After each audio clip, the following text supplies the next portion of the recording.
Hey guys, it is the end of July and it's time to see how I did.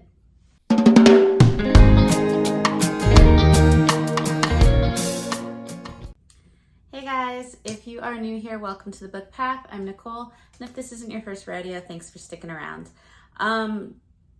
Just like the title says, it is the end of the month wrap up. I did not do a weekly wrap up this month because I didn't have any readathons that I was really participating in. I didn't have any requirements that I was really doing this month. I was trying to take kind of a mini vacation.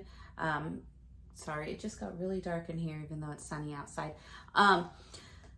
It was kind of a mini vacation for me because I have so many readathons and book challenges going on in August. I just kind of wanted to take a breather, and I guess that's what I did because I really didn't read much at all. My goal was to work on the From Blood and Ash series by Jennifer L. Armentrout and hopefully read all 4 of the books that were currently out in time to read the 5th book, which came out, I think it was July 18th. I'm gonna be honest, that did not happen. So let's get into what I did read for the month and we'll just go from there. So the first book that I picked up, of course, was From Blood and Ash by Jennifer L. Armentrout. This is a reread for me because I had read the first 2 books in the series previously, but I wanted to read them all together and just continue because it's been a while. Plus, I had read them on ebook and I finally got my own copy, so I was able to, as you can see, kind of tab away some of my favorite spots. And once again, even though this is a reread, I'm still gonna give it 5 stars because it's just that good. I love the character of Poppy. I like that she is trying to figure out what she really wants and what's expected of her while still having these doubts and still trying to be strong within herself. I like the fact that she is a curvier girl. I like the fact that she has these scars on her face because there's so many times you have these beautiful, beautiful heroines and she's scarred and she sees herself as flawed and because of these scars and because of what she's gone through. And honestly, I think she looks, as far as what I can picture her in my mind and as well as what I've seen in character art, she looks badass. You know, she really does. She's beautiful. And Hawk is gorgeous sounding, and of course the character art makes him gorgeous. And I love the quick and witty banter between Poppy and Hawk. I love the things that Hawk says to Poppy that just, they could be fighting it out verbally and then he'll just say that one little zinger line that just gets this, you know, just sucks back up, gets caught in her throat, and she just doesn't know how to react. But I do love the story towards the end when you find out like truths are revealed, which I guess spoilers ahead. You find out Hawk is really Castile, the Dark Lord, the whole time, which was a fantastic way to spin it. And just all of a sudden, once again, Poppy's thrust into, I don't know if I can trust him. And you feel kind of heartbroken for her and everything she's kind of gone through up to this moment. But you also know that like Hawk or Castile or Cass as he's called is really he really is crazy about Poppy. And then that only intensifies when you find out more about Poppy's past. So once again, I loved it. 5 stars. This is, like I said, I haven't finished the series yet, but it is still, I know it's going to be one of my favorites, if not my favorite, for a while. But I did end up reading that one and finishing that reread. So I did stick with the plan originally. So then I wanted to try to tackle my magical readathon prompt, which was to read a book with a prologue or a foreword. And that was, I believe it was June's prompt for my female character, and I didn't get it done. So I was trying to get it done this month. I'm gonna go ahead and count this because I have been trying this for months. And I got about 200 pages into this, which is about, about halfway through before I ended up DNFing it. And that is Gods and Monsters by Janie Marie. This is book 1 in the Gods and Monsters trilogy. I really wanted to love this book. Like, it is a beautiful, gorgeous cover. I mean, it is a little eerie, but it's still kind of one of those, eerie. And then, I mean, he looks gorgeous in the back. But I loved the premise of it. I loved that this is an older female character. I love that she's married, that she's, kind of having relationship issues in her marriage, that she's a mother of 2, that one of her children has autism. She just kind of has a lot of this stuff, that she just recently lost her best friend. And they're living in this dystopian world where there's kind of like a zombie outbreak virus. And she's trying to just survive and protect her family when she gets bitten. And there are a group of vampires who are kind of like the protectors of humankind, and they're fighting like the bad zombies and stuff. And you come to find out that one of them sees the main character, Jane, as her, as his mate, basically. And so he saves her, and she is basically turned to kind of a vampire. And now, it's kind of the life from then and how she's going to be, whatever.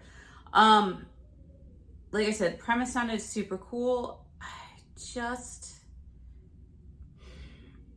I think everything but the kitchen sink was kind of getting thrown into this, and it was just getting really hard to like follow, or, because everything was getting thrown into it, the believability was just starting to lose it, because you have, like I said, there's this dystopian zombie virus thing going on. People are getting killed. Then you have the vampires coming in, but then you find out that there's good vampires and bad vampires, and the difference between them is that the good vampires were actually given their immortality and vampirism by angels, which was an interesting take. And not only that, but these angels but these vampires, these good ones, happen to be King Arthur and his Knights of the Round Table. Okay, gonna just keep going with you. Then you have the fact that Lancelot has now become evil, and he's now leading, werewolves, or he is a werewolf, or he's become a zombie, and he can make zombified werewolves.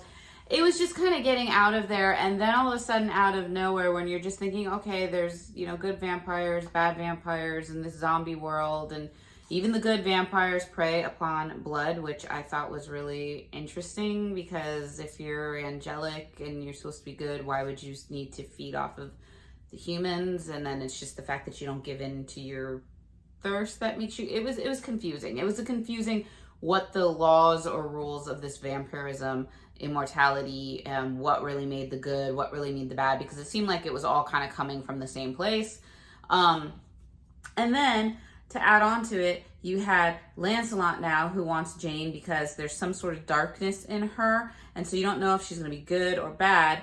And so you have her mortal husband, who she has now left to try to save because she thought she was going to die after getting like a zombie bite. Then you have David, who is like, he's Guinevere's brother, and he's like also given immortality. He's like a vampire, and he's like he's the one that sees her as his mate. That's, the hottie on the back. And then you have Lancelot, who wants her, and then Death also comes in because for whatever reason he likes her. And then, Lucifer also exists, and he wants her too for whatever reason. And then you have the angels coming down. It was just so chaotic, and there was just so much in there, and there wasn't a lot of explanation. And you're just kind of left scratching your head to just take it for what it is. And it wasn't much, because there wasn't, everything felt kind of rushed, because you're in this kind of apocalyptic world, that even the relationships with David and Jane, she's attracted to him, but she feels like it's a betrayal to her mortal husband, which I get that, and that makes sense to me. But then I'm just then you have David that's saying, oh, I'm in love with her, I love her, but all he can keep talking about is the greenness or the hazelness of her eyes. and the way her hair smells. But he's in love with her. And I'm just kind of like the relationship need to be developed a little bit more. I mean, almost 200 pages in, and I really have, there's no talking about it. It's just assumed, okay, you're my mate. We're going to go do this. And then it's like, and then she is, a mom with no military experience whatsoever. She gets like a gun out of pure, there's like military going around, and as the military is getting killed, she finds a bag with weaponry in there, and she, out of sheer luck, she's able to use it and survive. But then all of a sudden, like, she's only had like maybe a day of training with the vampires, and then they go out and they're like, okay, we're gonna have to tackle this, show us what you got. And she's like an expert marksman now. Like, it's just, they're like, oh, it must be just in your soul, whatever it is. And I'm like, it just didn't make sense. Like, now she's just this ultimate whatever. There's no development. It's just like boom, boom, boom, without development, without like, good written, like, the plot's interesting, yeah, but I have no idea where it's really going, and I don't really care to know where it's going, because I just feel like I said, there's vampires, there's werewolves, there's angels, there's demons, there's monsters, there's good, there's darkness, there's King Arthur and his Knights of the Round Table. I'm like, it's just this really, like, I don't know what world. So really, really wanted to like this, but ended up DNFing it. Like I said, I'm still going to count it, because like I said, that was 200 and whatever pages that I read of this. And I believe I hit the point value to where you can read a DNF and count it towards your goals. So at least the Magical Readathon will be counted for. So next, after that, because that was the DNF, I was like, I need to go back to Poppy and Castile, and so I went and reread The Kingdom of Flesh and Fire, once again by JLA, or Jennifer L. Armentrout. This is the second book in the Blood and Ash trilogy. Once again, I read this, but I read it as an ebook format, and now that I have my own copy, once again, wanted to tab it up. This one, also 5 stars the second round time. I loved the development in the relationship between Poppy and Castile in this one. I felt like you really got to kind of a root of a lot of the insecurities and secrets that, were felt to be being kept. And just kind of that coming to terms with forgiveness and really like just loving each other and wanting to be with each other. And I loved that you got to now start to see the way that the Atlantean culture kind of governs things and do things. And you're also starting to see, while they're still on the run from the Ascended, you're starting to now see how there are some of the dissenters and some of the Woven and some of the Atlanteans that might not be in support of Poppy being Castile's, chosen, bride. So you're starting to kind of see how that could go and be furthered, and you're finding out a lot more about Castile's past and who he's known and who he's loved. And it just really made for an interesting thing. And the ending in this book was awesome. I mean, it was so good that you're just like, oh, where is this going to go from there? So once again, 5 stars on this one. Loved it to pieces. Lots of great, scenes in there. Highly recommend. That was pretty much the end of the, as far as Blood and Ash went. Here I was saying, oh, I want to read them all, and I only reread the first 2 I had already read. So hopefully I will make way to do that so that I can, give some more background together and do the whole series together if I can do that. If not, it's going to be kind of a review on each book as I am able to get them done.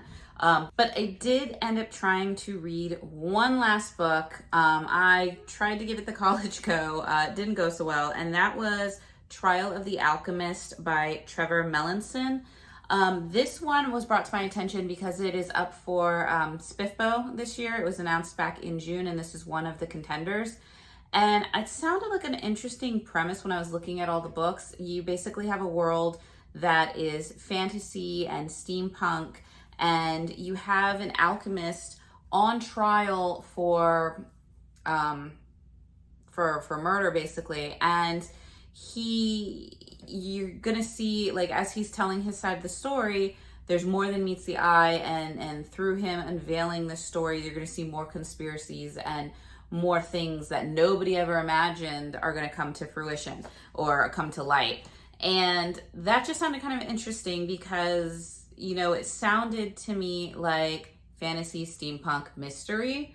And I was like, I haven't really read a steampunk book yet, but it seems kind of cool. I mean, I've seen the aesthetics and they look awesome, so why not try to go into a steampunk type world, as well as having this alchemist on trial. I felt like you were going to get this kind of fantasy trial, but also just kind of that mystery of whodunit. And it wasn't exactly a bad book. It's not a bad book. I just don't think it's for me. I know that sometimes steampunk can have a very Western world setting.